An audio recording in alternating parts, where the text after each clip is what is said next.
Good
evening.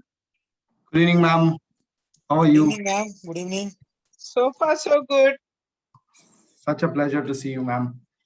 Thank you so much for spending your time today evening. Definitely. I might drop in halfway through because another meeting at 7 o'clock. I wanted to at least say hi. That's so nice and kind of you, ma'am.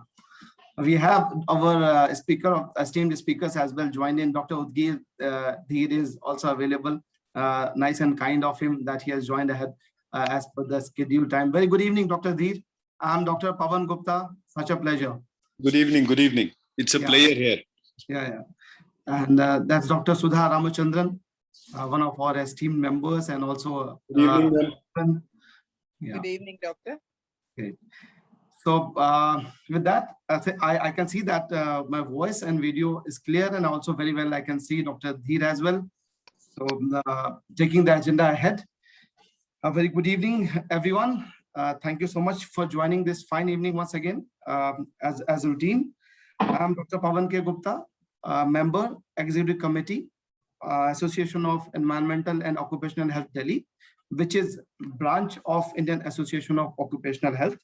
And I'm also Secretary of Association of Environmental Health Haryana branch. So on behalf of AUHD, extending a very warm welcome to esteemed speakers, panelists, and attendees. Thank you once again. Gratitude and thanks to all of you for joining.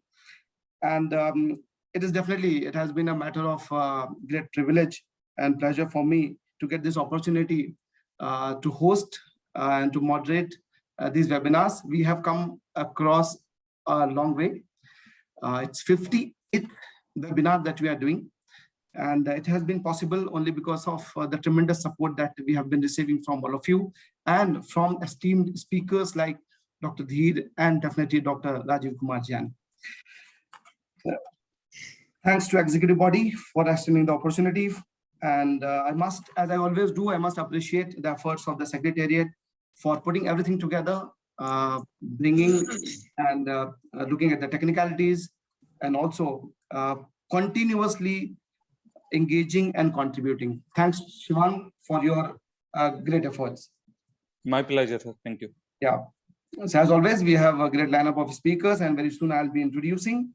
And we have a very apt topic today, which has already attracted a lot of people to attend today's session. And before I proceed with few things, just to quickly touch upon the timelines, and I would request our esteemed speakers to support us on this. as we will have a 20-minute slot, speaker slot, followed by 10 minutes of question and answers. And Q&A session is very important for us because we rarely get opportunity to interact with doctors like you, Dr. Dhir. So it will be more important for us to ask so many questions. So 20 minutes followed by 10 minutes of Q&A. And during this time, we will definitely have some alarm as well at 18 minutes and 20 minutes and 22 minutes. So that, and at 22 minutes, it will be a request to open the session for Q&A to our esteemed speakers of the day. And before I move on to take the agenda ahead, I request our very own president of AUSG, Dr. Rajiv Kumar sir, to please give the inaugural address and declare the session open. Over to you, Dr. Rajiv Kumar, please. Thank you, Dr. Pawan. Good evening, friends.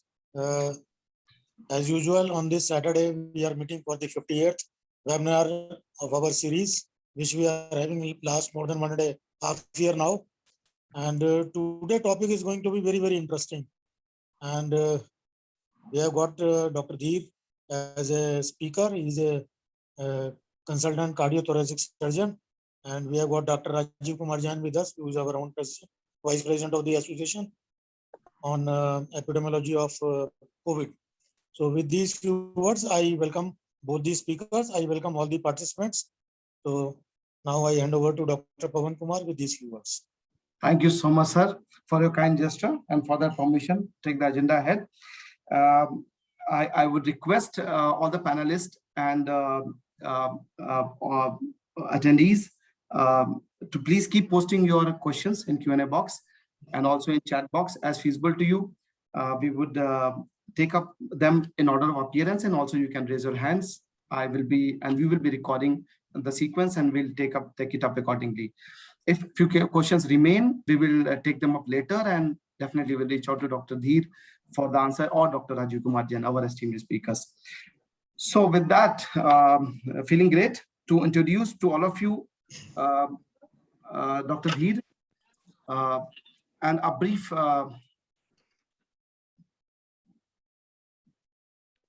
introduction of Dr. Udgeath Dhir, who will be deliberating on evolution of cardiac surgery. So Dr. Dhir is Director and Head, CTVS, Fortis Memorial Research Institute, Gurugram. Dr. Dhir operated around 7,500 cases in the tenure of 11 years. He is formally trained by Dr. Tawasik for rheumatic mitral valve repair at Central Chest Institute, Bangkok, and recently got trained for TAVI. He has been associated with the Scots Heart Institute and Research Center, New Delhi. His last association was with Medanta, the Medicity, Gurgaon, as Senior Consultant CTVS. Dr. Dhir has performed many bypass surgeries in the last 14 years and known as one of the best heart surgeons in Delhi and Gurgaon. Dr. Dhir is a member in several associations like International Member of Society of Thoracic Surgeons, European Association of Cardiac Thoracic Surgeons, and International Society of Minimally Invasive Cardiac Surgery. Dr. Dhir has published papers in the leading journals and authored chapters in cardiac surgery textbooks. He has been awarded the best paper presentation at International Coronary Congress. Dr. Dhir performs all variety of adult cardiac surgery with special interest in total arterial bypass surgery, minimally invasive valvular, coronary and congenital heart surgery, heart failure surgery, ventricular assist device, and cardiac transplant arrhythmia surgery. His vast experience in the field of cardiothoracic and vascular surgery places him amongst the best cardiac surgeon in Gurgaon and Delhi and NCR region. We are humbled, Dr. Dhir, that you are with us this evening, and it's really a matter of great privilege and pride for us that we'll be able to learn today regarding evolution of cardiac surgery. Handing over this e-platform to you, Dr. Dhir. It's an extreme pleasure of mine to give a lecture on this August members which are sitting over here. Yeah. And I would just try to be very brief in my presentation. It would be more of a sort of more slide work and more presentation, and I'll be doing more of talkings and everything. Am I audible and are my slides visible? Yes, very clearly, Dr. Dhir, I can very well see your slide, and also you're clearly audible. Thank you so much. Yes. Yeah, so it was a very tough call to present on evolution of cardiac surgery, because you cannot, cardiac surgery is such a vast subject and it has evolved during the last, I would say, 60 years. So for a surgery, it is that surgery is an integration of knowledge, skill, and attitude. So there are 10 commandments when we enter our surgical training program, and further when we join as a cardiac surgeon. During the training period, we are told that you have to visualize this. But what perspective everyone had started was that even the father of surgery once said that whosoever touches the heart will not bear good respect in the surgical fraternity. So we are always considered that we were the wolf which came out once the witches were doing the walk. So this is just the diagrammatic presentation of the chest and the heart and how we started it. I would say Lily, I started this controlled cross circulation. That was the birth of, I would say, cardiac surgery, where the father was the cardiopulmonary bypass machine and the kid was being operated for a ventricular septal defect. So that is how we evolved. This used to be the surgical theater for cardiac surgery. You can see how many guys right now, if you show this photograph in a COVID era, so you will feel what kind of clogging they have done. But that was the actual situation. So many hands were required to perform a cardiac surgical procedure. And how we have evolved. The generations evolved with big mobiles, and now we have mobiles which we carry in our pockets. Same happens to our pen drives, which were big, and now we have a miniaturization pen drive or less than a pen drive which we keep in our pocket. Today's era is that we are calorie conscious. We need a burger, but that we need on a fork. So miniaturization is the key. Same happened to cardiac surgery. So the first stone for minimal invasive cardiac surgery was laid down for the treatment of tuberculosis by Jacob H.C., who tried to cauterize the adhesions. And that is how we evolved for minimal invasive cardiac surgery. So right now for minimal invasive cardiac surgery, the indications which we are doing is aortic valve replacement, mitral valve repair and replacement, CABGs, complex atrial septal defects, very high risk patients, in complex redo surgeries and hybrid surgeries. So I'll just go through the photographs. This is the internal memory artery which we have harvested, and we have put in a shunt over here. This is an intracoronary shunt, and we are going to anastomose the internal memory artery to the left anterior descending artery.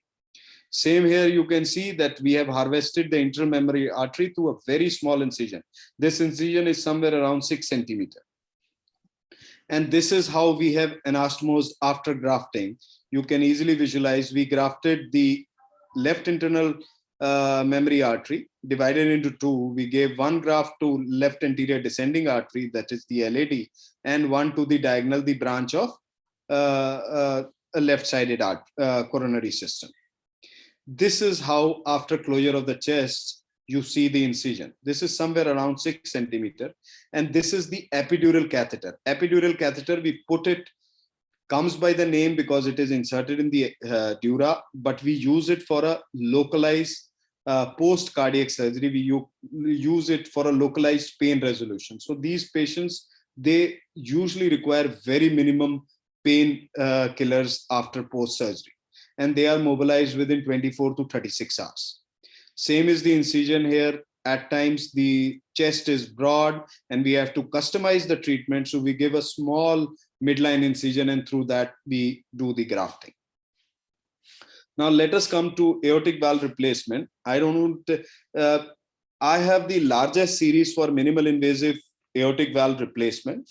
The classical incisions are either a hemistenotomy. They give an incision over the chest, but I perform through the intercostal space without cutting any cutting of any of the rib cage or any of the bones. So I am showing this thing because this is the classical femoral venous and arterial cannulation which we put during these minimal invasive surgeries. And this has we have evolved from this to the percutaneous technique, which we now use in our ECMO program. And during COVID time, we used it a lot.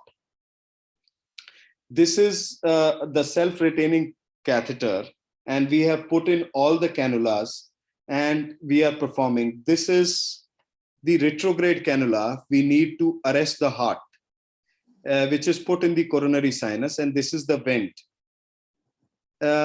All these are guided by the transesophageal echocardiography, which we perform intra-op. And here we have taken the aortic valve sutures and we have placed the valve suture and we have closed the aortotomy.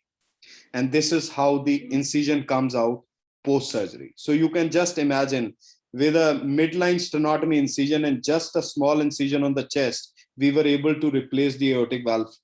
That is the beauty of this.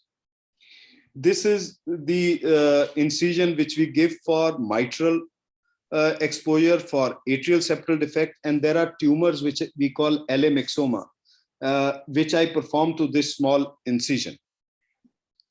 This is how post-incision the closure is. And for females, young females who are about to get married, because we have taboo in our country that if there is a scar on the chest, it's difficult for marriage.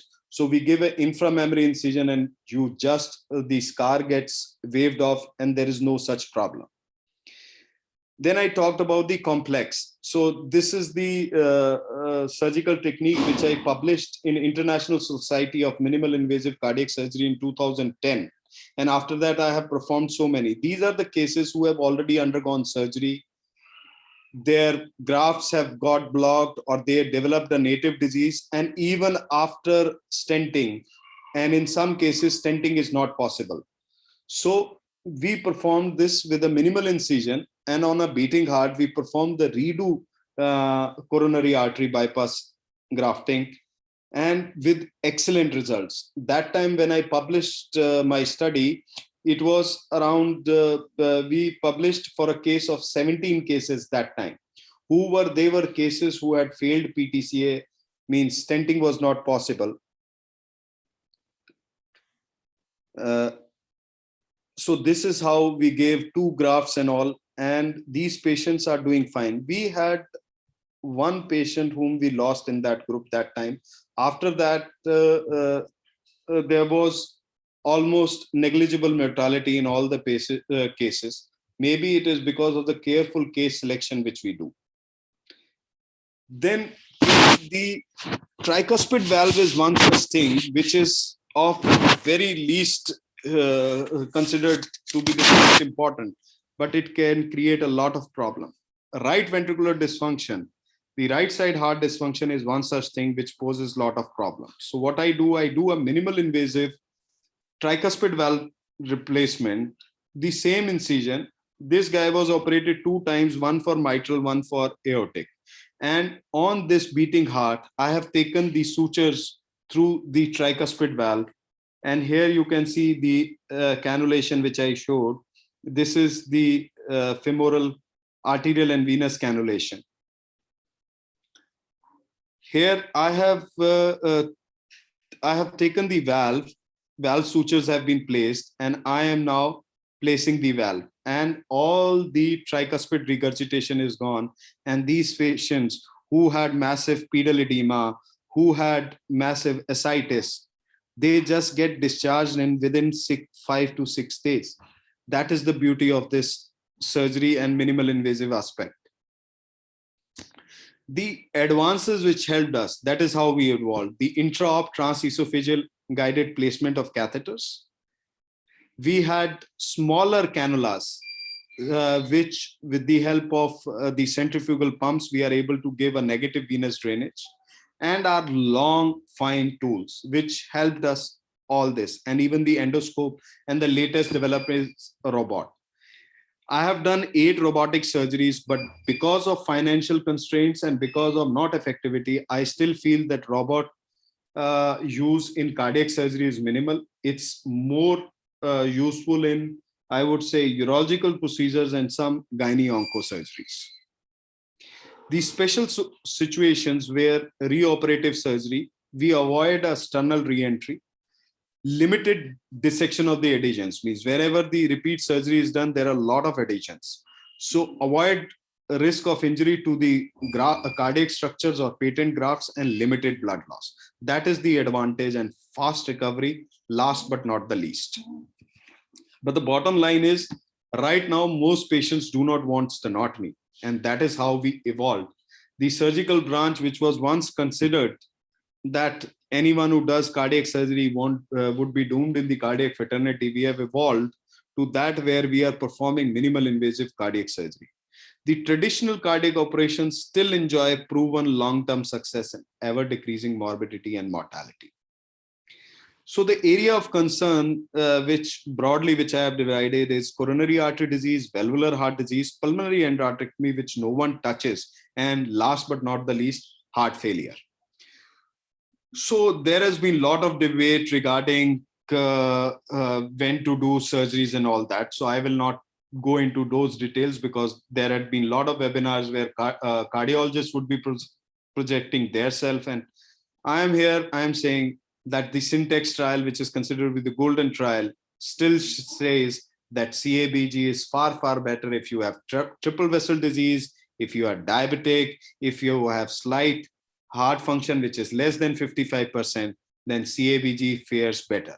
Similarly, for diabetic, even if you have a double vessel disease, means there are 2 arteries which are blocked, then also CABG was superior to percutaneous intervention with significantly reduced death rates and myocardial infarction.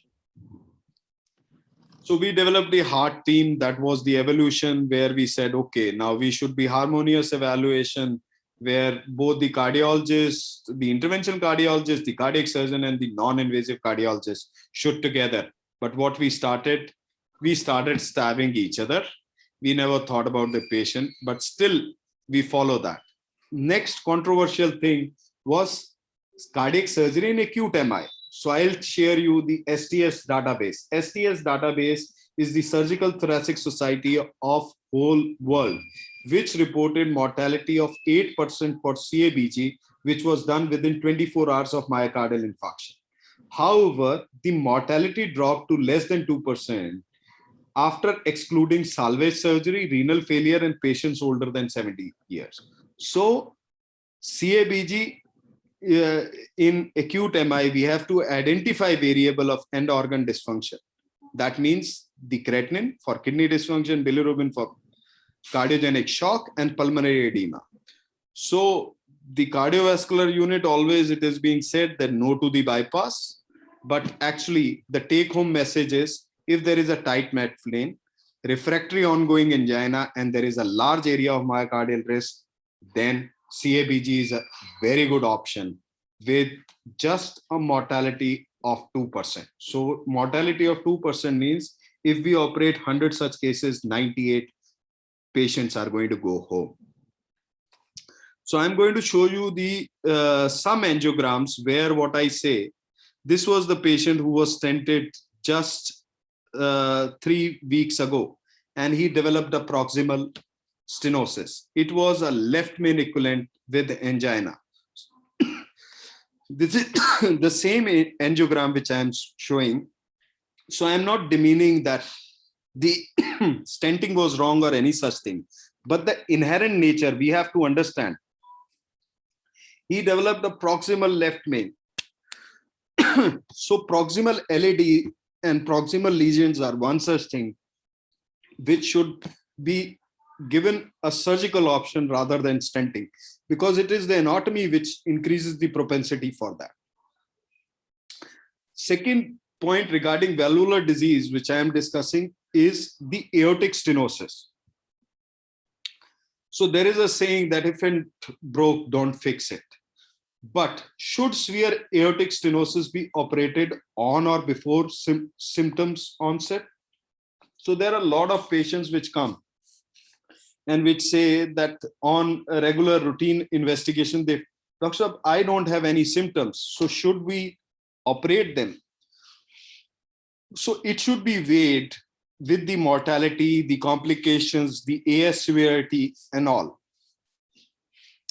So studies have been published and that have shown that patients who have asymptomatic severe aortic stenosis on echocardiography, if given surgical option, there was significant reduction in mortality and heart failure hospitalization for such patients. So in a real world clinical practice, the patient might not be feeling well, but the heart is not doing very well. Does the patient care that they have symptoms, or does the ventricle care they have symptoms? Even in an asymptomatic individuals, thing might be looking bad for the heart. So we have to weigh this, and we have to see the comorbidities of the patient, requirement for non-cardiac surgery. And if it's a bicuspid aortic valve with severe aortic stenosis, they should be operated as soon as possible. To a great mind, nothing is little. Then second, the guidelines which we have evolved is for mitral valve regurgitation. If there is a mitral valve regurgitation and the EF has dropped to 50%, it becomes a class 1A indication for mitral valve repair. So this is the new evolution which we have. Previously, it was that severe MR with heart function less than 50%, you should operate immediately. But right now, even with a normal ventricle, if you have severe MR and it's a repairable, then it becomes a class 1A indication that you should repair this valve. Pulmonary endarterectomy. Acute pulmonary embolism occurs half as commonly as MI and 3 times as common as cardiovascular accident. No one gives any heed to it, but this is the actual scenario. And primary treatment for chronic thromboembolic pulmonary hypertension is surgical endarterectomy. It's not medical management. Medical management is totally ineffective. Lung and heart transplant carries a risk. Ideal treatment for such patients. So we have a classification which we follow, type 1 and type 2. That means type 1, type 2 are proximal lesions and type 3, type 4 are distal lesions. I'll just show on this diagrammatic. These are proximal lesions, means the blockage because of chronic embolus to the lungs. I'm covering this patient, this section, because I have operated many patients with chronic CTPH who were refused surgery and who were not being given adequate treatment. Just pulmonary antihypertension drugs were there, and they were not leading a good life. These are distal lesions, that is Jamieson classification 3 and 4. These are not good surgical patients, but 80% of the subset comes under this proximal lesions. So we can salvage such patients. I'm just showing you the video of how we remove this chronic embolus, which are just, it's called pulmonary endarterectomy, where we remove the intima and part of media. These are the amount of clots which we removed from both. This was from the right lung, this was from the left lung. And why I am sharing, I'll share another picture where this is an acute pulmonary embolism. This patient came crashing. He was COVID, and he was just crashing. His pressure dropped, and we suspected massive pulmonary embolism, did a TE, immediately took him to the OT, and these were the clots. This patient is surviving now. And he today only came to my OPD for his regular visit with the PT-INR because he's on blood thinners, and I have kept him on acetron. Now the topic which is of more concern to everyone is the NYHA classification, and I am going to deal over here with the subset who are in class 3A, 3B, and class 4, who have severe limitations of activity with severe symptoms and mostly bedbound. So if I address heart failure in 2021, the options which we have is we have whip the horse, give inotropes, unload the wagon, beta blockers, slow the horse, beta blockers, diuresis, get a new horse, heart transplant, get a tractor, LVAD, and if there are some surgical, CABG, mitral valve repair and all. I think I am running out of time. So there are evidence of progression of heart failure, renal function, liver function, decrease in pulmonary function. So surgery is not used to treat such patients. In such cases, the option is ventricular assist device. These are long-term ventricular assist device and short-term. This is the device which pumps. I'm just going to share a small video, which I'm going to run fast. Here you can see that this is how the device is. This is, we connect the LVAD, and this pumps blood from here to the aorta. And that is how we get end organ, and these are connected to the cables. So however beautiful the strategy, the LVAD saves around 78%. This is next in heart transplant. This is how we get the heart. We perfuse the heart and we do heart transplant. A heart transplant program requires 3 things: a good recipient selection, good donor choice, and a medical or surgical technique.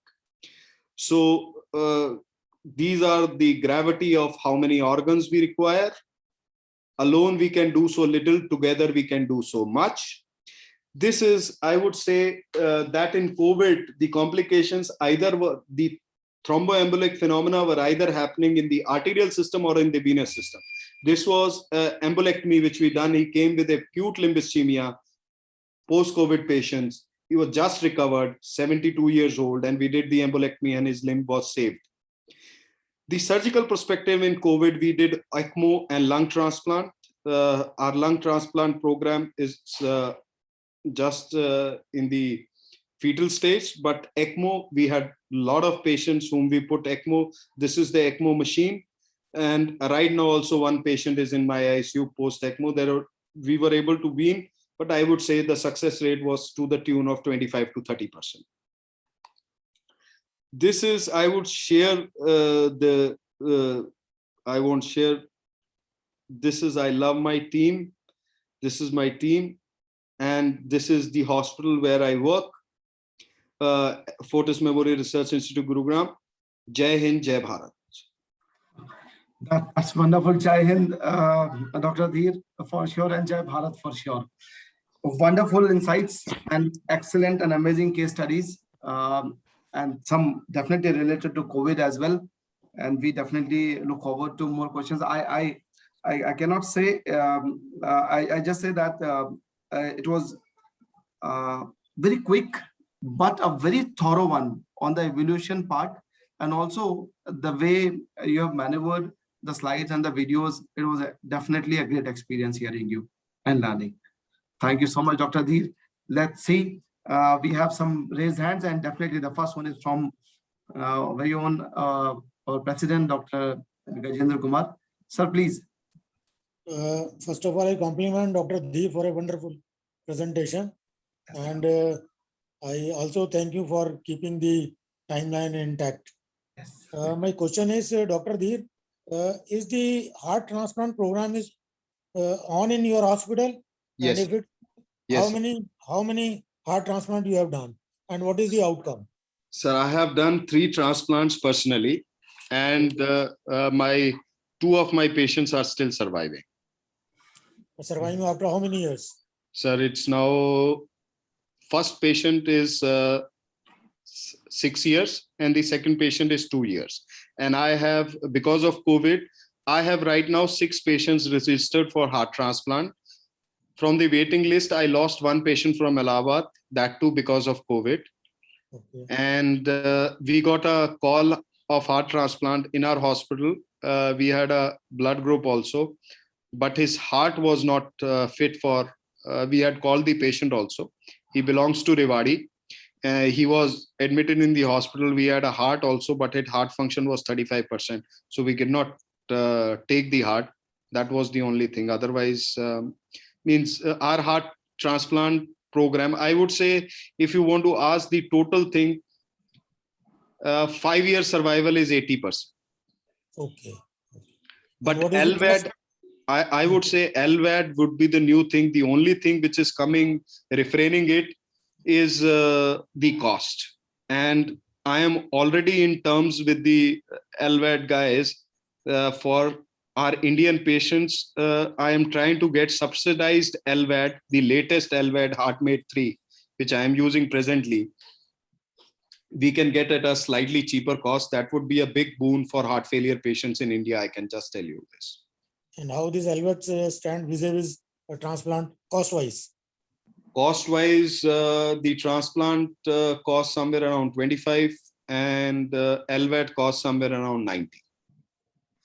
And the results are better with LVAD? Sir, better in the terms that you don't need immunosuppression. And the third generation LVAD, which we are using, they are the magnetic levitation technology. So the risk of GI bleeding has reduced from 30% to less than 2%. The risk of stroke is less than 1%.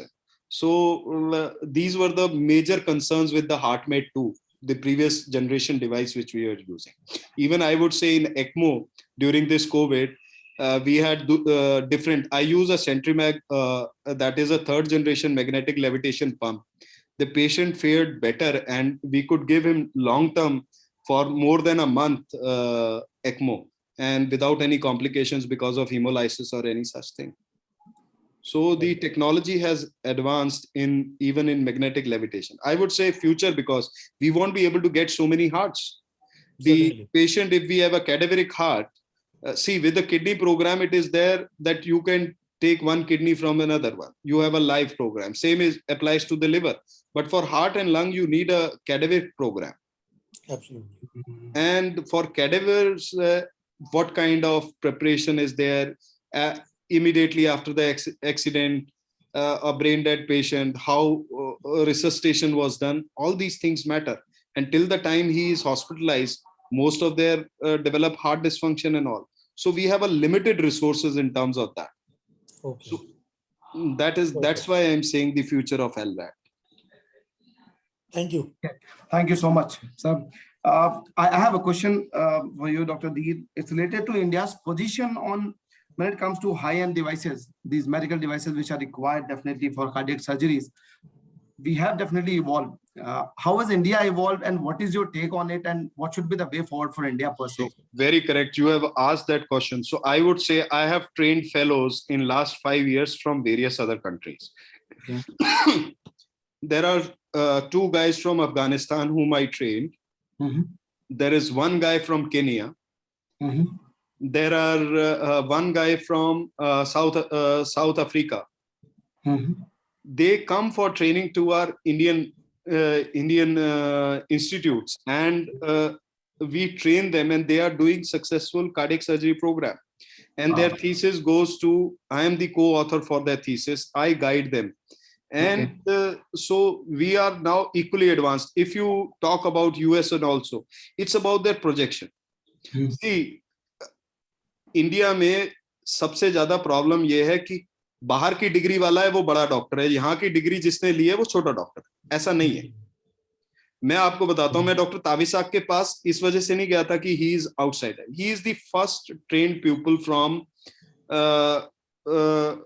From Dr. Carpentier, who is considered to be the father of mitral valve repair surgery. And right now, when I was in the training program, I went there to learn the tricks for that, what all tricks he follows. But if you ask me right now at FMRI or previous place where I was, Medanta, we have the best of the OR, we have best of the instruments. Mm-hmm. What is available in US right now is available over here. The refraining factor over here is we want everything cheap. Yeah, correct. Okay, the point is not that I'm not saying we should provide that. I tell you, I operate US citizens. They come to FMRI, they get admitted, they live in the suite, okay, and they say, I want to extend my 5-day because I'm in a suite because I discharge on the 5th or the 6th day. I want to stay 5 days more. मैंने कहा, it would be an extra package. So he said, doc, extra package? What I am getting operated here is peanuts. The total bill would be somewhere around 6 lakhs or 7 lakhs or 10 lakhs. Your surgical fee over there in US is $50,000. Yeah. So we say that everything should be free. See, there is a price for the technology. It is not the surgical fees. It is the price for the technology which is there. Right now, if we want to use the valve, the valves for Edwards and all that, I would say I can count on fingers the Edwards valve which I use, but they are one of the best valves. Yeah. Great. Thank you so much. We definitely understand that there are constraints when in the thought process for sure, and we definitely need to evolve there. Surgery definitely has evolved. We have best of the equipments, but yes, India also has to make some so that they are more indigenous one. But then there is a lot to be done in that. It is not about indigenous. The government should come, and instead of cutting the short, the government should pay for that. Yeah, that also is the case. I completely agree. Another question that I have is your recommendations for post-COVID patient. Definitely most asked question. Many people would have asked that, but on this platform, since this gets recorded and it gets across 2,500, 3,000 industrial physicians of the country, so it helps them whenever the videos are available. So, sir, I will share, because I have a lot of patients and all that. I am just going to share one thing. All my post cardiac surgery CABG patients whom I had done, the oldest, even 82, who got COVID, just required a room admission. And he was admitted only for the reason that if he develops complication, he won't be able to get the bed. That was the only reason. And he was discharged on the 10th day. Okay. His oxygen requirement never exceeded more than 2 liters. Okay. So I am telling you, the blood thinners right now, even in young patients, I have lost my colleague, my age. He is also a doctor. He had COVID, very high CT score, survived and all that. I have a lot of patients whom I had done surgeries, and I managed them at home because there was a crisis in Gurgaon and Delhi NCR. No one was getting beds. Yeah. So I would say, first thing, EcoSprin 75 milligram doesn't prevent you from anything. Okay. EcoSprin 75 is just like a homeopathic dose. Either you do, there is no such thing as half pregnancy. Either you are pregnant or you are not pregnant. So if you have to give adequate dose of blood thinners, it should be either novel anticoagulants, either Epid or Raviv. They have adequate doses. So Raviv 10 to 15 milligrams OD, Epid 5 milligram twice daily or 10 milligram OD, in accordance with EcoSprin and statins. But statins, you have to visualize. There is a patient who developed massive rhabdomyolysis because of combination of statins and heavy this thing. So you have to be ginger. But giving just EcoSprin 75 milligram is no fun. Either give them a dual antiplatelet combination, because what I have seen in COVID, either there were venous coagulation, that is right-sided. I have operated around 5-6 patients who developed pulmonary embolism, who developed RV clots, who developed right-sided clots. I have patients who developed arterial, but the ones who developed venous complication did not have arterial, and the ones who had arterial complication did not have venous. So we have to give both the things. You have to understand that clotting on the venous side cannot be stopped by EcoSprin alone. You have to give anticoagulants, novel anticoagulants, or acetrom or warfarin. EcoSprin will not suffice. On the arterial side, EcoSprin 75 will not suffice. Either you have to give 150 milligram of EcoSprin plus 75 milligram of clopidogrel, or you have to give a dual antiplatelet, EcoSprin, clopidogrel with Brilinta, EcoSprin or Brilinta, EcoSprin or clopidogrel. So whatsoever, you have to give a combination and give them in adequate dose.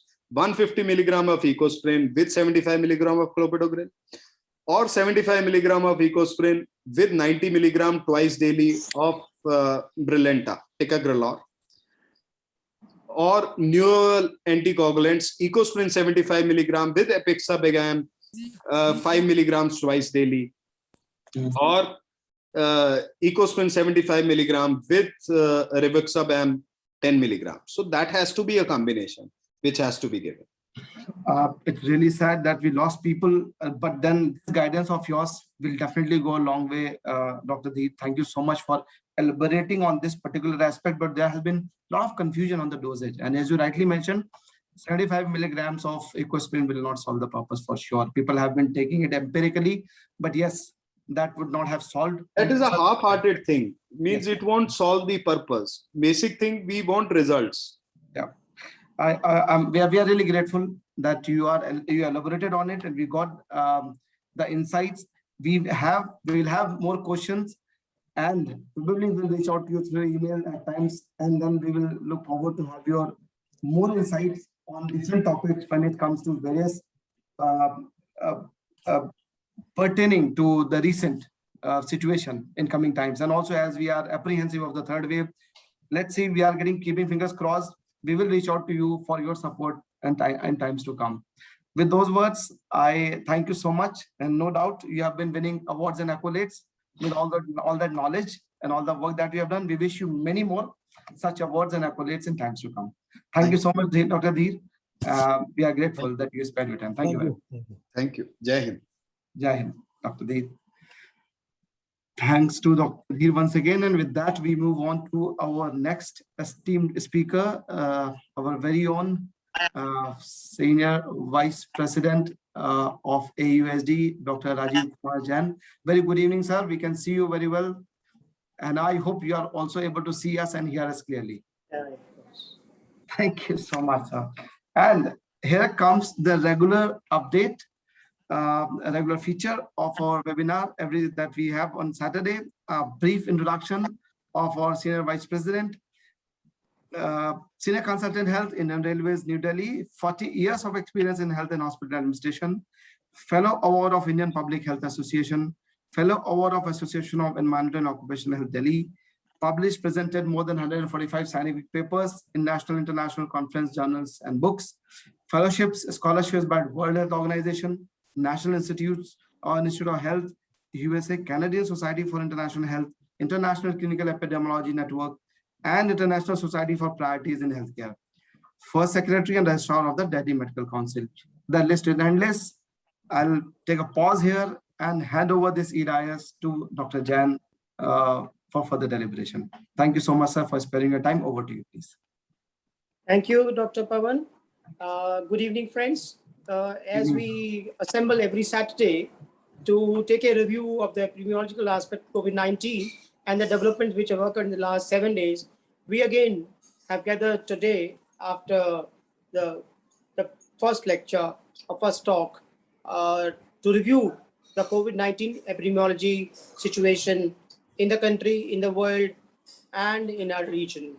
And besides that, the entire spectrum of development of COVID-19 in the last 1 week.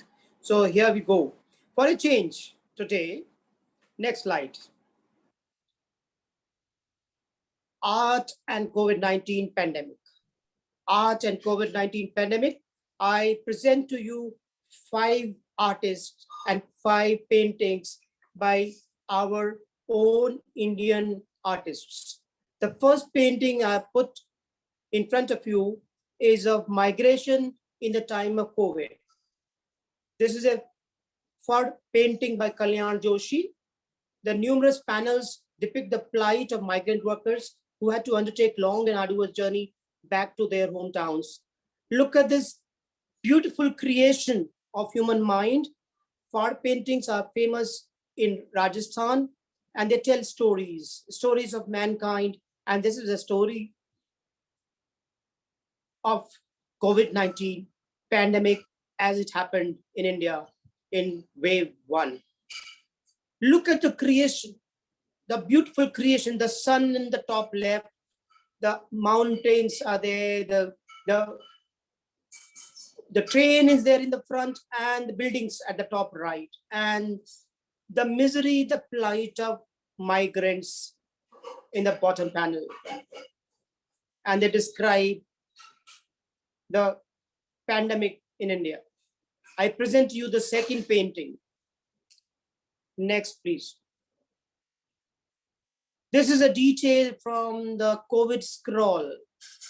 It's done by Sonia Chitrakar, a young Pattachitra artist from West Bengal.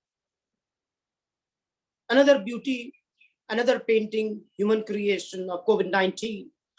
Look at the characters in the painting. All are wearing a mask. All are doing their work. All are traveling. All are living their lives. All are doing their commerce in the pandemic. Next painting for your kind visual treat. This is a painting by a tribal artist from Gond. This is titled COVID, and the artist is Mahesh Shyam. It is layered with observations of migrant workers falling by the wayside. If we look at the bottom of the painting and the ecological imbalance that faces the society today. In the top panel, you find the ecological imbalance that society is facing today. A beautiful creation of human mind and human artist from a tribal region of India for a visual treat. One picture says it all. Next painting I put for your kind pleasure is this painting, a beautiful creation by another Pattachitra artist, Apindra Swine, who works such as this one, showing a woman at the wash basin, are imbued with a sense of whimsy. Look at the face, look at the mask and the use of soap. Beautiful painting in the times of pandemic. So the pandemic is affecting human mind, human behavior, and human society for a long time to come. Now we go to another ray of hope. Next slide, please. This is a painting titled Stay Home by Apindra Swine. Features the ornate borders typical of the Pattachitra style, but instead of depicting gods and goddesses, it features frontline workers. Look at the beautiful painting by this artist and the use of the word stay home, and they are all frontline workers. Beautiful painting for your Saturday evening pleasure. The doctors, the nurses, the police, and everybody who has put in their efforts for pandemic control. Now, for the epidemiology of COVID-19, starting with the vaccine. Next slide, please. You must have heard about CABG from India. So first we talk about CABG vaccine. Next slide, please. It is a needle-free vaccine. CABG is a plasmid DNA vaccine. It is also an intradermal vaccine applied using a needle-free injector. The company claims the needle-free system can lead to a significant reduction in side effects. 3 doses are given. It's a 3-dose vaccine, 28 days gap between 2 doses, 66.6% primary efficacy attained in an interim analysis. For Delta variant, the vaccine works against the coronavirus variant, said to be behind the second wave. The company claims the vaccine is safe and very well tolerated in the age group of 12 to 18 years age group. So a new hope for young children from the 12 to 18 years of age. Annual production planned by the company is 100 to 120 million doses. The investment on the vaccine is 400 to 500 crore rupees. Time needed by the company for the vaccine rollout after approval is only 45 to 60 days. Next slide, please. Next slide. What kind of vaccine is CABG? CABG is a 3-dose plasmid DNA vaccine that produces the spike protein of SARS-CoV-2 and elicits an immune response mediated by the cellular, that is T lymphocyte immunity, and humoral, that is antibody-mediated immunity, arms of the human immune system. It is also an intradermal vaccine applied using a needle-free injector. Zydus claims the needle-free system can lead to a significant reduction in side effects. The vaccine uses a plug-and-play technology on which the plasmid DNA platform is based. It also means that a new form of vaccine can be rapidly generated against any variant. That is the flexibility that this vaccine has. Next question is, what is plasmid DNA vaccine? Plasmid are DNA molecules that replicate independently from the host chromosomal DNA. They are mainly found in bacteria. A plasmid DNA vaccine involves injecting into the appropriate tissues a plasmid containing the DNA sequence and coding of the antigen against which an immune response is sought, and relies on the in situ, that is original production of the target antigen. This approach offers a number of potential advantages over traditional approaches, including the stimulation of both B and T cell responses, improved vaccine stability, the absence of any infectious agent, and the relative ease of large-scale production. This is the unique nature of this vaccine. Next slide, please. What are the storage requirements of ZyCoV-D? It is simple. ZyCoV-D is stored at 2 to 8 degrees Celsius, but it has shown good stability at temperatures of 25 degrees Celsius for at least 3 months. That's the first vaccine stable at 25 degrees Celsius. The company said the thermostability of the vaccine will help in easy transportation and storage and reduce any cold chain breakdown challenges. So it can go in remote areas of our country. The vaccine is easy to manufacture with minimal biosafety requirements, which is only BSL-1, lower requirements of biosafety requirement. What is ZyCoV-D's efficacy against COVID? Zydus claimed to have conducted the largest clinical trial for a COVID-19 vaccine in India in over 50 centers. This was also the first time that any COVID-19 vaccine had been tested in the 12 to 18 years age group in the country. Around 1,000 subjects were enrolled in this age group, and the vaccine was found to be very safe.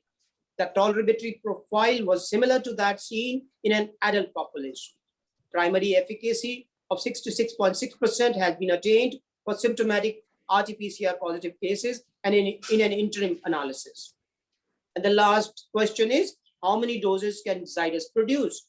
Zydus Cadila has said it plans to manufacture 100 to 120 million doses of ZyCoV-D annually. Zydus will also be partnering with contract manufacturing organizations where it could potentially transfer its technology to produce another 50 to 70 million doses of the vaccine. The pharma company will be manufacturing the vaccine at this plant at the Zydus Biotech Park in Ahmedabad, Gujarat. It has invested 400 to 500 crore rupees on clinical trials and scaling up a manufacturing capacity. It's a revolutionary thing, but another important development which has occurred in the last 1 week is the data publication by Bharat Biotech Company for efficacy and vaccine effectiveness of Covaxin. Here in the slide, I've given you the vaccine effectiveness estimates against symptomatic infection from Delta variant, that is B16172. Pfizer is 87.9% and 95% confidence interval of 78 to 93. AstraZeneca is 59.8% with 95% confidence interval of 28.9 to 77.3. Look at the wide range of AstraZeneca's confidence interval with an average of 59.8. Covaxin is higher at 65.2% with 95% confidence interval of 33.1 to 83%. So here you get very good evidence of both Covishield, that is AstraZeneca, and Covaxin effectiveness against symptomatic infection from Delta variant, which was a major variant in the second wave of COVID-19 in India. Next slide, please. Most states may fail to vaccinate till all by 2021. Next slide, please. If you look at this chart, you will realize that most Indian states saw vaccination rates drop in May. The first 20 days of June were better. The last 10 days of June, when the center finally took charge, even better. Yet, even if they maintain their latest pace, 10 of the 15 most popular states will take 3 to 9 months to give the equivalent of 1 dose to their entire population above the age of 18 years. As many as 13 of them will take 6 to 19 months to complete the 2 doses. The daily average of COVID-19 vaccine doses has climbed from 1.9 million in May to 3.2 million in the first period of June to 5.6 million in the second period of June, that is post 20th of June. In the first period, all 15 of the most populous states registered an increase. In the second period, even on the rising base, 14 showed an increase, with Andhra Pradesh being the exception. Among the set of 15 states, there is wide variance both in terms of current vaccine coverage and current pace.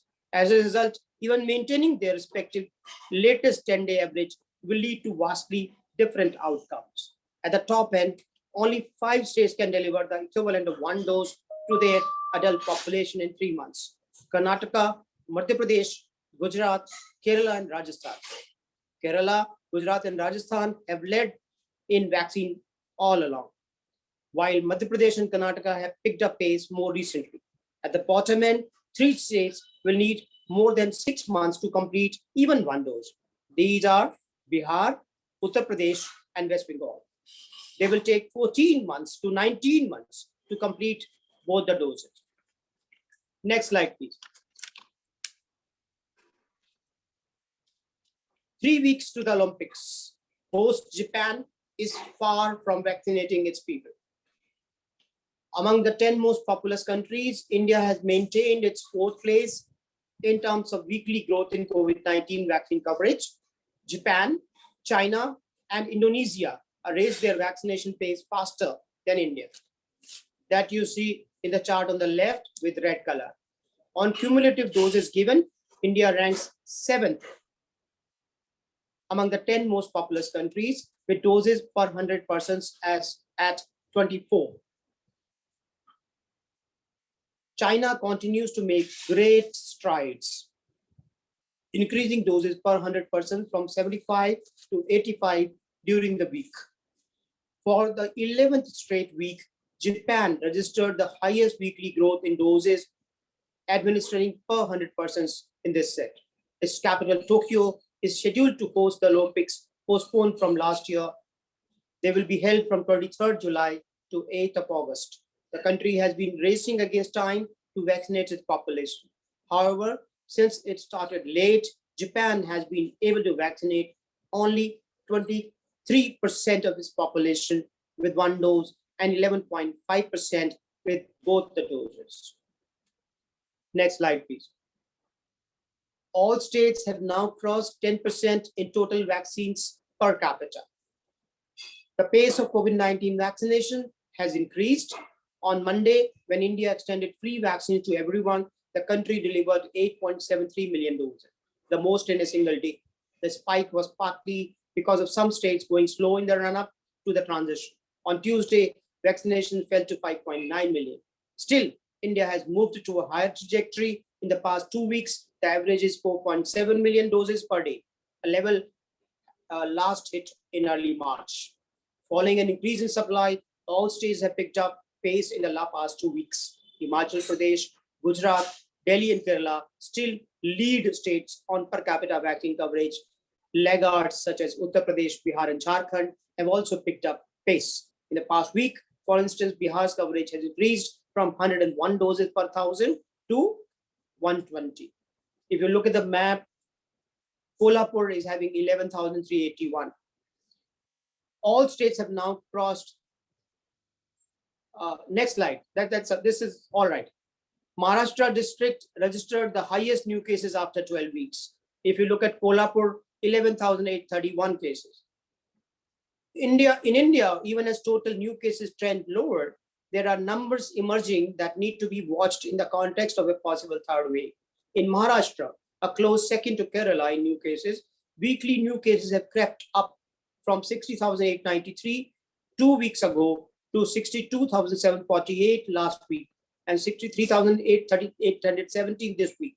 The rise is so far limited to 5 of its 35 districts, including Thane, Raigad, Gadchiroli, Kolhapur, and Mumbai.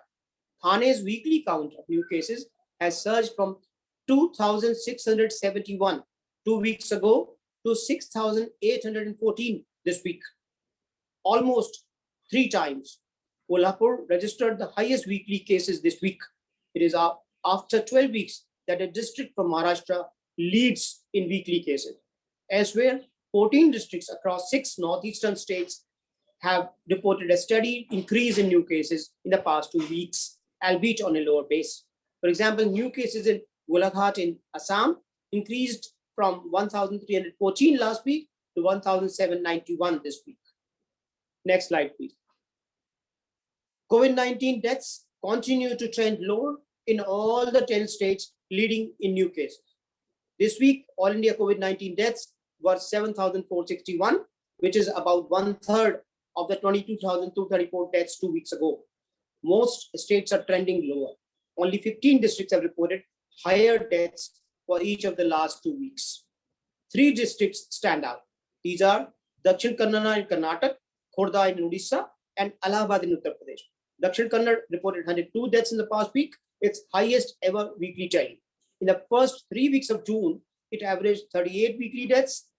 In Khordha, that is in Odisha, weekly deaths have risen from 36 2 weeks ago to 40 last week to 59 this week.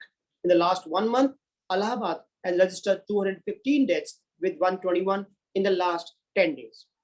Such instances of mounting deaths also underscore the need to increase the pace of vaccination. This week, Moderna became the 4th COVID-19 vaccine to be approved by India. However, its supply will be very limited. For now, Covishield and Covaxin remain the supply mainstays. Next slide, please. This is the global picture of the WHO regions. You find America still topping the yellow graph and still continuing the global death, the 3 phases, and the global cases, the 3 phases. The third wave, as you see on the right side, it is going very slow on the downhill course, very, very slow. Next slide, please. This is what you see, the global picture. Kindly focus your attention on the column on change in new cases in last 7 days, second column from the left. If you look at Africa, 39% growth, and Eastern Mediterranean 2% growth, and while Western Pacific and Americas have remained stationary. There is no increase or decrease. Globally, there is only 6% decrease, and Southeast Asia has shown the maximum decrease, 21%. In terms of deaths, if you see, there has been increase of 38% in Africa and 2% increase in Eastern Mediterranean region. Globally, only 12% decrease, while Americas have shown only 4% decrease. Southeast Asia has shown the highest decrease of 26% in deaths. Europe has shown 12% decrease in terms of deaths, which is the global average also. Next slide, please. This is the global distribution of the variants of concern: alpha, beta, gamma, and delta. Alpha is, yes, I'll be finishing shortly. Alpha is in 170 countries, beta is 119 countries, gamma in 71 countries, and delta is in 85 countries. And now today it has gone to 100 countries. Next slide, please. This is showing the summary of phenotypic impacts of variants of concern. What I want you to focus your attention is on the Delta variant, where it has been shown that vaccine efficacy is there against severe disease, against symptomatic disease, and against infection. Next slide, please. This is the coronavirus disease dashboard of WHO. Highest cases in the last 24 hours have been in Americas region. Next is in Southeast Asia region. Third is in Europe. Fourth is in Eastern Mediterranean. Africa is number 5, and Western Pacific is the lowest, 20,099 cases. Total 3,98,000 cases reported in the world in the last 24 hours. Deaths newly reported in the last 24 hours are 8,569, out of which Americas have reported 4,375. Next slide, please. This is the countries data. you will be surprised to know India is the country which is reporting the highest number of cases in the last 24 hours. 46,670 out of 3,98,000 cases. Brazil, 43,836 cases. Colombia, 27,000. UK, 27,000. Indonesia, 25,000. Russian Federation, 23,000. Argentina, 22,000. South Africa, 21,000. Next slide, please. Deaths, highest is Brazil. Out of 8,500 deaths, 2,000 were in Brazil. India 853, Russian 679, Argentina 636, Colombia 610, Indonesia 539, South Africa 382, and USA 268. Next slide, please. This is the COVID-19 snapshot of today. 48,068 new cases and 1,183 deaths. Next. This is the current situation of COVID-19. Next slide, please. Daily cases are now stabilizing and the rapid decline has stopped. The second wave is not over yet. 46,000 daily new cases are still pretty significant. Next slide, please. Daily cases have stopped falling in Kerala and Maharashtra. Each is reporting more than 10,000 cases daily, and daily cases are rising in some northeastern states, which are states of concern. Next slide, please. This is the trends in daily vaccinations. 7-day average is now down to 49 lakh after reaching a high of 64 lakh last week. Approximately 20% of people got a single dose and 4.3% got a double dose so far. 90 lakhs per day required to fully jab all adults by year end. 90 lakhs per day is the target if we have to give to all the citizens of India above 18 years by 31st December 2021. That is all I wanted to say. Next slide, please. That's all. So that is the summary of the epidemiological situation of COVID-19 in India as on today, the 7 days progress. And then we shall meet again. I would like to remind you, there is a Enoch DigiConnect platform on YouTube. All these slides and all these visuals, the entire video and the past videos of entire year and more than 1.5 years, rather videos of last 3 years, around more than 50 videos of each is more than 1 hour are available on the YouTube channel. Kindly type ENOCH and subscribe to this channel, which is the YouTube Enoch DigiConnect webinar. You can get access anytime, anywhere on your mobile, laptop, PC, or any other device, anytime, and you can watch at your convenience. All the presentations and all the visuals are available for your reading and academic pleasure. Thank you so much for your time and attention. Thank you so much, sir, for sharing those wonderful information and critical and crucial, I would say, data and facts and figures from last 7 days. These help us probably keep us informed and also help us plan accordingly. If at all we have to take any action, and then definitely we all are guiding people and we are suggesting everyone to get vaccinated. I really appreciate you spending time on this and sharing your views every week, and also gratitude that you have pressed upon our YouTube channel and also shared the information that all this data is enormous data is available on YouTube for viewing at the convenience. Thank you so much. So opening the floor for our esteemed panelists and our attendees, and first and foremost over to our President, Dr. Rajiv Kumar, for comments and feedback and suggestions. First of all, a wonderful presentation by Dr. Rajiv Kumar Jain. Yes, sir. And entirely different. The 5 photographs you show are beautiful pictures initially you showed in the presentation. My now leading question is, when will the third wave will come? Just that is the master question nowadays. Yeah, I agree. Type of D, you're saying? Third wave. Third wave. When will it come? No. Third wave, nobody can predict. Nobody should predict. It is better not to predict. Hopefully, we will be able to delayed third wave if it happens. And by historic fact of more than 100 years back, third wave generally is less than the second wave. So we have got through the highest wave in the history of pandemic of COVID-19. Hopefully third wave would be less affecting the humankind. That is the historic fact. But let's keep our guards on and let's cross our fingers. Do you feel it may not come? No, it will be there, but the impact would be much less. Okay. That is what, but you can never be confident. You can never be confident with the way human and animal interaction is happening and ecological degradation is happening. It is a very unpredictable scenario. Right. Okay. Thank you so much, Dr. Jain, for answering this vividly. Over to our Vice President, Dr. Kamla Fartial, for her inputs and comments. Ma'am, I hope.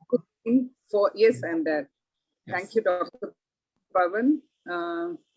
Thank you, Dr. Jain. That was a very, very elaborate and very in minute detail of the overall scenario of COVID infection and the vaccination status in our country.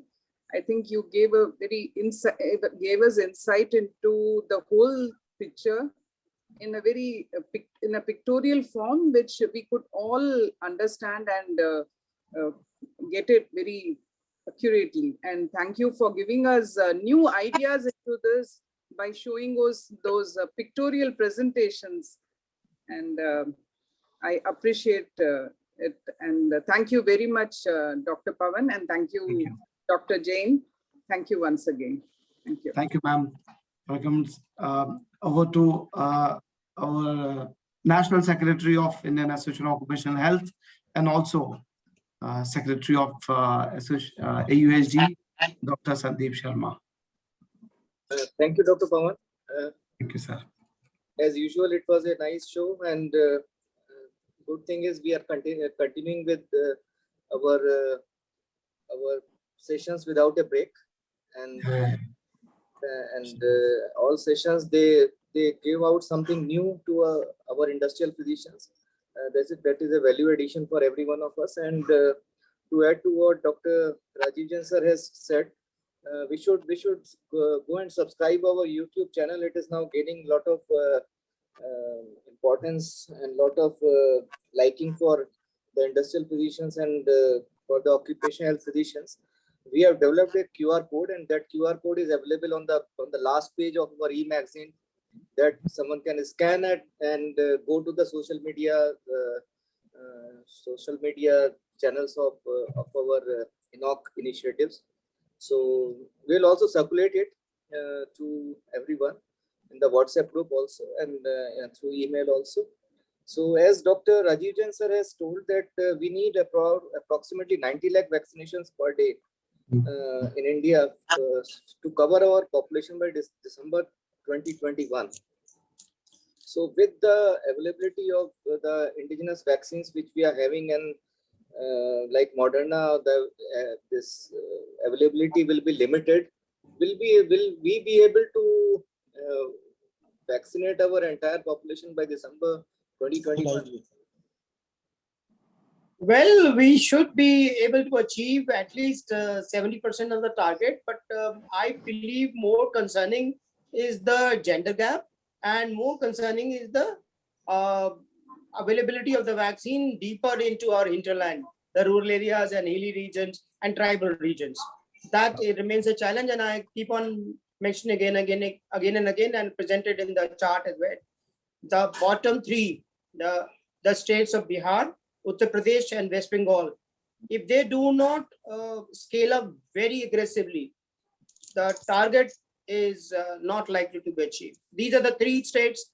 If they get it going, anything is possible. If they don't get it going, I don't think India will achieve, because we must remember, Indian population resides in these popular states: Uttar Pradesh, Bihar, Madhya Pradesh, Jharkhand, Odisha and West Bengal. Unless these states get it going, and the availability, the removal of vaccine hesitancy, the penetration of the vaccine availability, deeper into our population will only make all the difference. An aggressive communication strategy by the district administration on the ground. India lives in its villages. India lives in its villages. India continues to produce in its villages. We are predominantly agricultural society. The largest number of workers are in agricultural sector. They are not in organized sector. They are not in construction. The largest number of workers in India, and we talk of occupational health also, are the agricultural workers, which are the sheet anchor for the economy of India. So they need to be vaccinated. That can be possible. That will be possible only with the help of government initiatives, because outreach of the government immunization program is deep into the rural areas, and regarding this Delta virus, Delta plus virus, even scientists, even WHO and Dr. Anthony Fauci, they have also said that although it is much more efficiently spreading and it can cause more severe disease, but vaccines are effective against this Delta virus. So if we vaccinate the maximum population as much as we can, then it will be a great victory towards controlling this pandemic. And true, but I would like to intervene here. If I projected the figures correctly, if you had seen the data published today itself about vaccine effectiveness of COVID-19, vaccine, that Covaxin as well as AstraZeneca, my purpose was to show you the confidence interval, the variation, the range from 28% to 80%, from 30% to 69%. So the range is very wide. So the protection is very variable. All are not protected to 69%. All are not protected to 70%. It is the variability which will affect the actual incidence, and that will give rise to the wave 3. So the people who may have been immunized, on both the factors, the variability, the Delta variant also evolving, and the effectiveness of the people who are vaccinated. Even they can get infected because of the variability in effectiveness. If you see the data which is published for Covaxin as well as for AstraZeneca, that is Covishield, so what is projected is the total average, but the confidence interval is of most importance. I had shown you in my slide, and that is ICEMA published data for Covaxin and the international published data for AstraZeneca. They're very clear. The range is very, very wide, very, very wide. The CI normally, the narrower it is, more important the data is. So one has to take this average with a pinch of salt. So people who are vaccinated should not get overconfidence that they will not get affected. Okay. Yeah. Thank you so much. Pawan, we should learn to live with COVID. Yes. We should not be afraid of the COVID third wave, as rightly said by Dr. Rajiv Kumar Jain. It will be there, it may be there, but it will be not as severe as second wave of the COVID. And everything depends on our COVID appropriate behaviors and the vaccination. Definitely, we would be continuing with these sort of sessions, because every session gives us 1 or 2 points which are very important for our knowledge and for our practice also, like the recommendations in post-COVID patients of Ecosprin 75. We have seen many post-COVID patients, they are taking only Ecosprin 75. And what Dr. Dhir was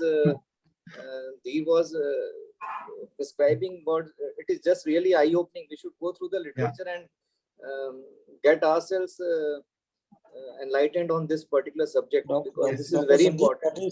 That is the advantage of attending such yes, sir. Yes. That is the advantage. In fact, Dr. Dhir's presentation was important in more than one ways. The changing scenario of cardiothoracic and vascular surgery, and the collaboration with the surgeon and a cardiologist to improve long-term outcome is of essence. What happens is you have outstanding cardiologists, you don't run an average cardiothoracic vascular surgeon, or you have the other way around. it will not give rise to very high impact in terms of outcome. The combination of a very high quality cardiothoracic vascular surgeon and a cardiologist together with a hands-on physician at the backup will only lead to good results. Yeah. I think that is more Well, that Dr. Dhir was also putting in his conversation. absolutely, he was emphasizing on that, and as you rightly mentioned, Dr. Sharma, yes, we get some eye-opening facts during these sessions, which will definitely help us in the longer run. I just am reading an update that has come that our WHO chief, Dr. Gabricius, is mentioning that world is in a very dangerous period of the COVID-19 pandemic, compounded by more transmissive variants like Delta. And he's saying what is coming up is that the variant has now been identified in nearly 100 plus countries. It was definitely identified first in India. So the situation is definitely evolving, and it continues to evolve. In this virus is continually mutating. It requires constant evaluation and careful adjustment of the public health response, he added. So that's like today's July 3rd statement of WHO chief. So I think while not becoming complacent is one part, being attentive and definitely learning continuously the other part. I could see that Dr. Thyagarajan is very much on the screen, and Dr. Sharma, with your permission, I would like to switch to Dr. Thyagarajan for his input. Yes, sure. Thank you. Thank you so much, Dr. Sharma. Dr. Thyagarajan, please, to you for your inputs, comments, and suggestions. Okay. Good evening, Dr. Pawan Kumar Gupta. Good evening, Thank sir. you very much for giving me an opportunity. Is our Dhir is available, cardiothoracic surgeon? No, he is not available now. Okay. Okay. If possible, three things I just wanted to ask him. One is the ECMO and lung transplantation in a COVID patient. ECMO and lung transplantation and what is the cost in Delhi about lung transplantation? Okay. And the patient, one of my patient is in Aster Hospital. He is already 80% fibrosed. Okay. Today they have put him on ECMO, and they have given a cost of 70 lakhs for this lung transplantation. And this gentleman has got 60 lakhs because he was working in US, and he has got a 60 lakhs rupees insurance. That is one. The second thing is there is a electrophysiology in this one. The pacemakers and defibrillator, there is a lead-based technology where this, especially pacemakers and defibrillator, they will have a very good outcome. And for this, I just wanted him to throw some light. And the second thing is there any data? Because just now, Dr. Rajiv Jain ji was also telling that hand-to-hand, this especially this cardiologist and cardiothoracic surgeon, they are not going. If they both mix, and I think the outcome will be very good. But unfortunately, we wanted a CABG and stenting. What is exactly the data after 15 years? Because both are claiming that 15 years is the survival for the stent. But what will be the data? Yeah, especially if the LAD is involved and two other arteries are involved, people will go for CABG. And the LAD, usually we do not want an intervention cardiologist to do the stenting because it is a very huge one, and it fails means really the patient will have a very tough time. So if they do CABG, it is a very good. So we wanted to have the data, what exactly the CABG, how much they have done, and stenting what is done, then outcome. Then the next thing is our Rajiv Kumar Jain, very nicely, superbly passionate, and is very, very much concerned about the COVID SARS-2. One of the best international speaker is, and I'm following because I do not want to miss. I usually Saturday for me is I get a lot of these techie patients, but I just put them in Sundays, and I would like to attend Rajiv Kumar Jain, even if it is continuous 1 year. I don't mind taking a Saturday off and attending his classes, because so lovely, so this one, so much as our Honorable Secretary was telling, yeah, for each and everything we are getting at least 2 to 3 points. Definitely more than that. We are really got educated, especially in COVID SARS-2, because of this webinar. Otherwise, we would not have been so much so, because we know the Delta plus Delta, all these things. And one thing, Pawan Kumar ji, I just wanted to bring it to your information, if there is any possible. See, COVID SARS-2, the Delta variant is the variant of concern, was created by WHO. They are the people who has coined this variant. But when we see NDTV, they are telling the government of India, the Ministry of Health says that it is very concerned. The variant of concern, they say the nomenclature is coined by Ministry of Health, Government of India. That is NDTV. I think it is wrong, because it is the variant of concern was given by WHO. I think Rajiv Kumar Jain ji will explain about it. Second thing is, they were telling about Darbhanga. They were giving the Darbhanga Medical College, old building they have shown, and telling that so many deaths, so many things are happening. But actually, one of my friend has sent us the beautiful building. I don't think even in government of Karnataka, we don't have such a beautiful building as the Darbhanga New Medical College. What a wonderful building it is. Even All India Institute of Medical Sciences is also not so good. But only thing is, it is not commissioned because they need some extra money for hospitals, oxygen, beds, so many things. But people are giving very bad picture about Bihar, Darbhanga and all. But Darbhanga has got a very beautiful medical college. It has to come up. Only thing is this one. If anybody wanted to, this one, I wanted this. Thank you very much, Pawan Kumar Gupta ji, giving me an opportunity to tell my view. And thank you. I would like to Rajiv Kumar Jain ji to throw some light on this. Thank you very much. Thank you. It is always our pleasure to have your input, sir, and your continuous inspiration definitely motivates us and keeps us motivated. Over to Dr. Rajiv Jain, sir. Thank you, Dr. Tyagarajan, for your kind words.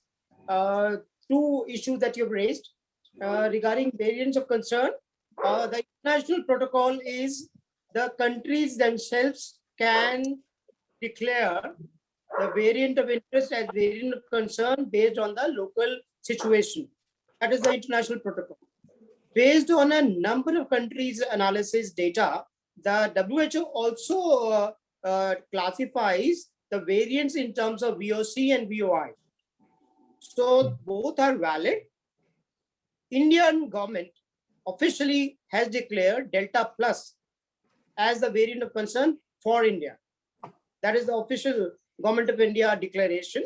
And this is the official stand of Government of India based on the data generated through INSACOG, and a considered decision that we need to generate more samples and more genomic analysis of samples collected from a wider range of districts and more number of states, because of the simple fact that more than 12 states have reported Delta Plus variant, and also the districts affected are showing a reasonably high incidence of Delta Plus variant, which is increasing.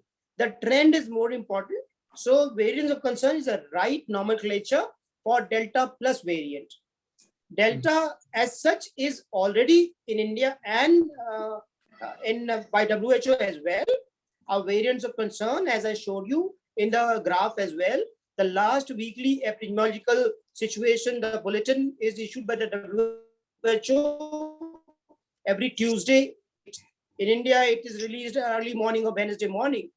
That shows that more than 95 countries have got Delta variant. If Delta variant is available in more than 95 countries, it's a variant of concern, right? So Delta Plus is a variant of concern for India, not by WHO. For WHO, it is variants of interest. But Delta Plus may convert into variant of concern in the time to come as variant of concern globally, based on international analysis. There's a committee within WHO which gathers all the data all over the world. Unfortunately, what happens, the laboratories are skewed towards UK. Maximum number of samples, genomic analysis are happening in UK, not in India. So we are increasing the sampling centers. Like in this week, Delhi has got Loknayak Hospital and Institute of Liver and Biliary Sciences as 2 laboratories for genomic analysis in Delhi. So this is increasing in India. That's an ongoing effort. Great, sir, great. Thank you so much, sir, once again for throwing light on those aspects. And definitely, Dr. Thagraju has asked a very pertinent question. We will continue learning. I really appreciate, as you have a lot of fans across the world. We are one of them, Dr. Jain, and we'll continue to learn from you. I think with that, we have it's already 8:03, and we have been able to probably come to this part within time frame, maybe exceeded by 15-20 minutes, but then yes, it has been a great discussion. If any final comments from secretary, please, over to you, Dr. Sharma, else we will conclude the session of today. Oh, thank you. It was a nice session, and thank you, sir. We will continue our efforts every Saturday, and next Friday on 9th, I would request everyone to join this webinar of the Occupational Health Day celebrations, which will be, chief guest will be Dr. Randeep Guleria. It will be our pleasure to hear from him, and Dr. Raman Ganga Khetkar will be the guest of honor, and a great epidemiologist from ICMR.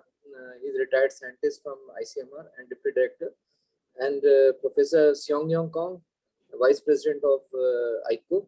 So they will be addressing on Friday. So we will join there and listen from them about the theme of the Occupational Health Day. So thank you. Thank you so much, Dr. Sharma. Thank you so much, Dr. Jain, once again. And a request for all the attendees to go to the Enoch DigiConnect YouTube channel, subscribe, like, comment, and share in your social media network, whether in LinkedIn or Facebook or Twitter or any other social media channel, including Instagram.